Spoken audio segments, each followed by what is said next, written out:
The WNBA players are demanding more money from their cheap bosses. Yo, you gave them, you gave the WNBA niggas one of our t-shirts. Right, exactly. Right. No bullshit. This is trash.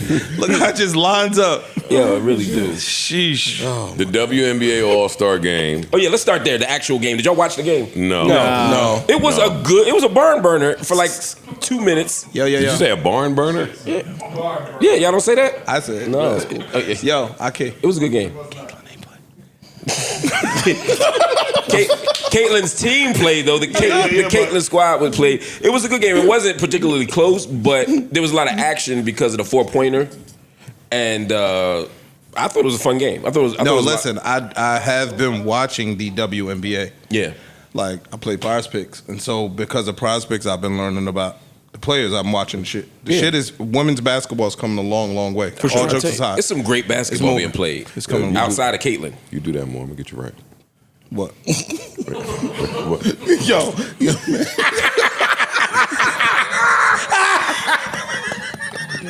You watch more basketball? Pay attention, we got you, boy. Keep mention that like that. Put that prospects in there. Hey, you do that once a week? We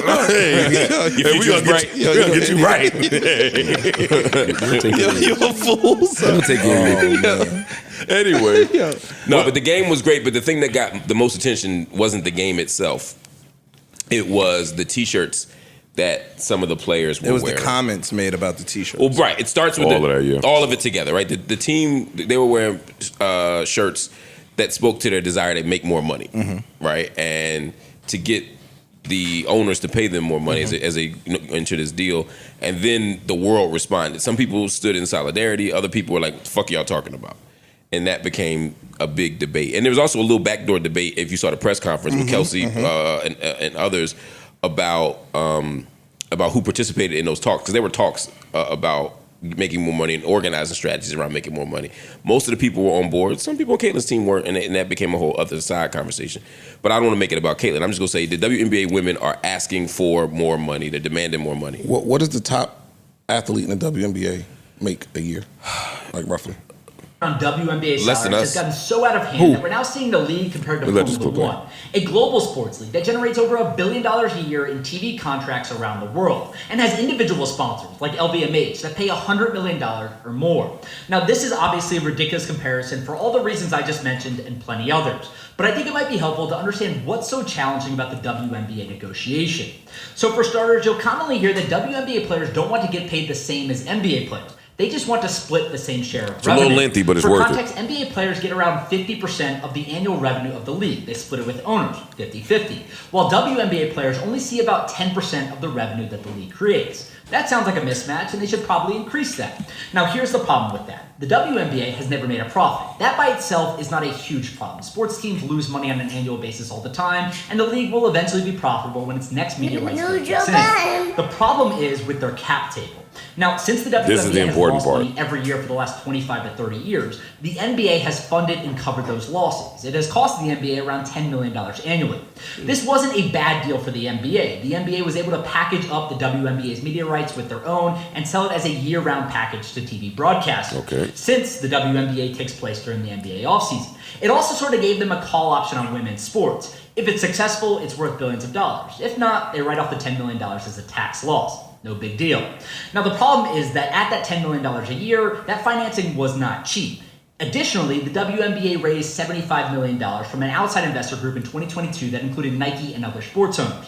As a result of the NBA's cash and that additional investment, the WNBA now only controls about 42% of its revenue stream. The NBA controls 42% as well, and that outside investor group controls the rest. What this means is that out of that $2 billion media rights deal that the WNBA just signed, the league and its players will see less than half of it. That's why getting to 50% revenue share is going to be so challenging. Now, don't get me wrong. WNBA players will see increased salaries. The league is making a lot more money. Attendance has doubled. Viewership is up. They just signed this media rights deal, and they're adding teams. But some players have been talking about $1 million more a year salaries, and that's not going to happen anytime soon, simply because of the cap table that the WNBA has had to put in place because of the losses over the last 25 years. It was a little lengthy, but I thought it was important information. That is very important. When you have this conversation. It's very important because it takes some of the emotional stuff out These are the top 5 earners in the WNBA. Jackie Young, $252K. Kelsey Mitchell, $249K. Joelle Lloyd, $249K. Kalia Copper, $248K. And I don't want to mispronounce his name. Arike Ogunbowale. Sounds, I may be fucking him up. My apologies. She's tough. She's a monster. $241K. She's tough. And those are the top 5 salaries. And the average salary is 106. Oh, that's significantly higher than it was. Yeah, the average is 106. And That's the significantly The minimum higher is than it was. 66, I believe, right now. I'm on the girl side in this, Yeah, and me too. I do think that they Can't. will see an increase. You can't be. Why? When you take the emotions out of it, if you're a business owner and you're running a business and you were in a negative for so long, it's kind of only right that you recoup what your investment was, and then start to share that. I think that once the owners or whomever backed it recoups their money, then I think the splits should be more along what the NBA splits are. See, I disagree with that. Could be. Anybody starting a business should expect to spend money and lose for 5 to 10 years. True. If in that 10th year, and I'm just freestyling here, if in that 10th year, the person that you in business with get it cracking, and that's when the momentum come and the traction come and the brand deals and the licensing and yada yada yada, then I don't walk in the owner's office saying, "Hey, y'all lost all this money." I'm going in the office saying, "If you want to continue the upswing that's happening here, you got to pay me now. I don't care what you lost." No, but That's on you. But they have had a significant upswing. Like, I don't think if you go back to look at the There's UPS workers making more than Caitlin Clark. Yeah. She's making 80, I think. So we can't sit here and say significant I'm talking upswing. about from where they were. What I'm saying is there is an ascension for what their salaries are. I think if you look back 5 years ago, 6 years ago, there were no $250,000 a year WNBA players. I'm telling you, if I'm any one of those girls, I don't want to hear that when I walk in the office. You can save your breath telling me about what happened before now. Right this second, we getting shit cracking, and we got Juju on the way. There's no sign of us falling off. There's franchises that were purchased for $10 million that are worth 9 figures today. So I mean, one good example is there's new teams. Hey, Philly. forget about all that. Which there is- are new teams. You can't tell me too much when I walk in that corner office as a girlie today. I'm not talking about Lisa Leslie and them. I'm talking about today. I'm talking about listen, and it sounds like I'm just on the side of business. And what I'm saying is you can't expect for us to not get our money back. Yes, we can. How do you want your business? Wait. Answer this at least. How do you want your business to continue without us? Without our participation? I think that there's a gradual... And you would never, as an owner, you would never stop this this second. I'm never. I'm saying that there are gradual increases that are going to take place for us and for you. Would you make that argument for podcasters? No, he would not. Yes. No, we should only get gradual That's increases. not true. And You are that's wrong. why I'm Let me tell you. That's not true. Don't lie. I don't Listen agree to with- this. Ask Ian and them when I talk to them. You know this. I've never came up here and said, "Yo, y'all making this, so I should make this as a result of what Joe's making." I don't my even whole negotiate strategy. like that. That was my strategy. I've never done that. I'm just saying personally. I'm not saying that. I called you there for the Patreon league. Because in that argument, we can say, "Yo, dog, the pie is ascending, and so we are worthy of this." I don't make that argument. I'm when I kind of negotiate. surprised. I'm kind of surprised. I never at do your- that. Your statement to say When that. me and you talked, I don't know about you and Ian talking, this was years ago, so I'm not putting this on you. And I tried to run that, hey, the annual increase is the legal annual increase is 3% or 4% or whatever the number was, 5%. You looked at me like you were supposed to look at me. I did. That's what I'm speaking to. Not saying that you haven't done it. Listen to this. Not saying that you haven't done it I'm before. saying this. If you were in, all right, I know what, you know what I mean? What are you talking about, nigga? I got a little bit of intel. So if you were literally turning a loss, if you were taking a loss, do you think I would come in here and say, "Yo, I need an increase"? That's what I'm saying. That's what I'm kinda, Seriously, all jokes I'm aside. kind of surprised. If you at were your taking statement. a loss, Yeah. you think I Do would I come in think- here and ask you for more money? Would?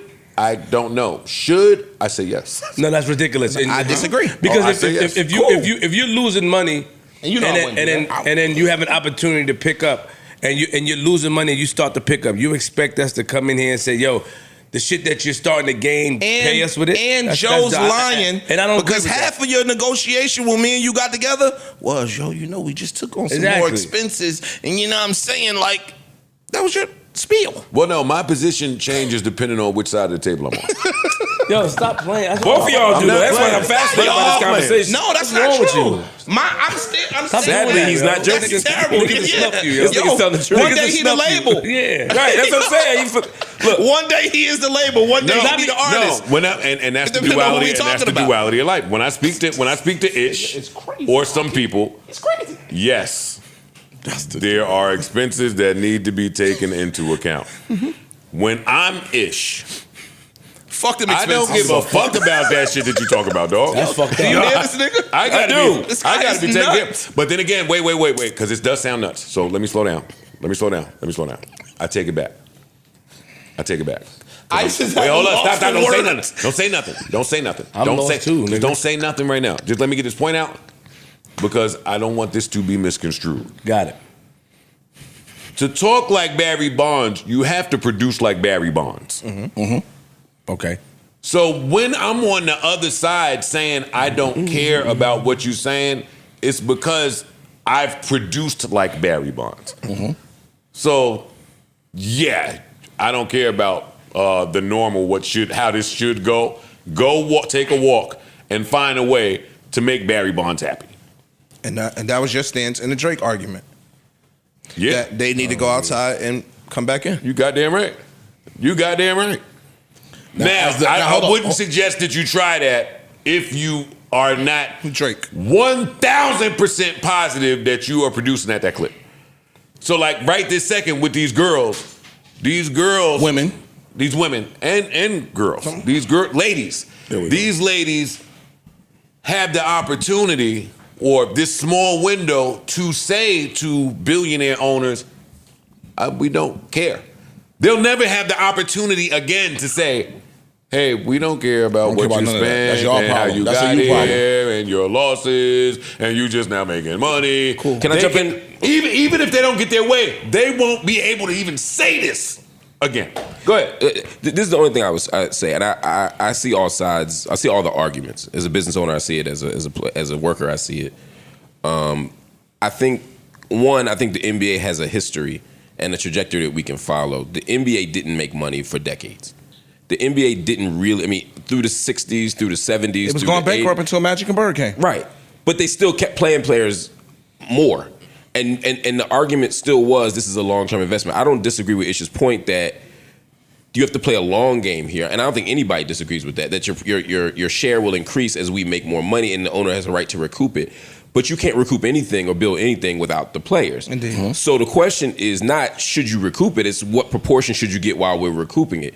And I think the owners often will understate how much they're making. I think the New York Liberty is the good example because you can't tell purely by attendance. You can't tell purely by ratings. And owners do a lot of You don't know how many mathematical Pepsis being sold, hot dogs being sold, all of that stuff. All that stuff. But one clear measure is the New York Liberty was purchased for somewhere between 10 and 15 million and is valued right now at 450 million. That's a huge fucking jump. That tells you that these owners ain't just losing money. I didn't say that. No, I'm not talking. I'm talking to the. But then when you start talking about league wide, you'll take the New York Liberty, but then you got to go look at a team in a smaller market. You get what I'm saying? That's not fair. doing so That's good. not nowhere near that. But then you also have to look at the TV shares, which are split this way, right? And you have to look at what's happening in the summer, and you have to look at the fact that there is a big pool of money. I think you're right. I think the misrepresentation of the argument has been, and becomes a straw man, again, not you, but other people, is that they want to make what the NBA's making. No, they just want a bigger slice of the pie. I don't say that. No, I just said, you're not saying it. And you shouldn't take your product while it's more valuable and higher than it's ever been and try to frame it a different type of way. It sends the wrong message. Right. For the 10-year-old and 11-year-old, you should be trying to incentivize the farm system that's coming behind this wave. Right. We're building the wave is here now with what these ladies are doing. You want to make this wave last 10, 15, and 20 years, and this sends the wrong messaging to the young hooper. New Joe Budden.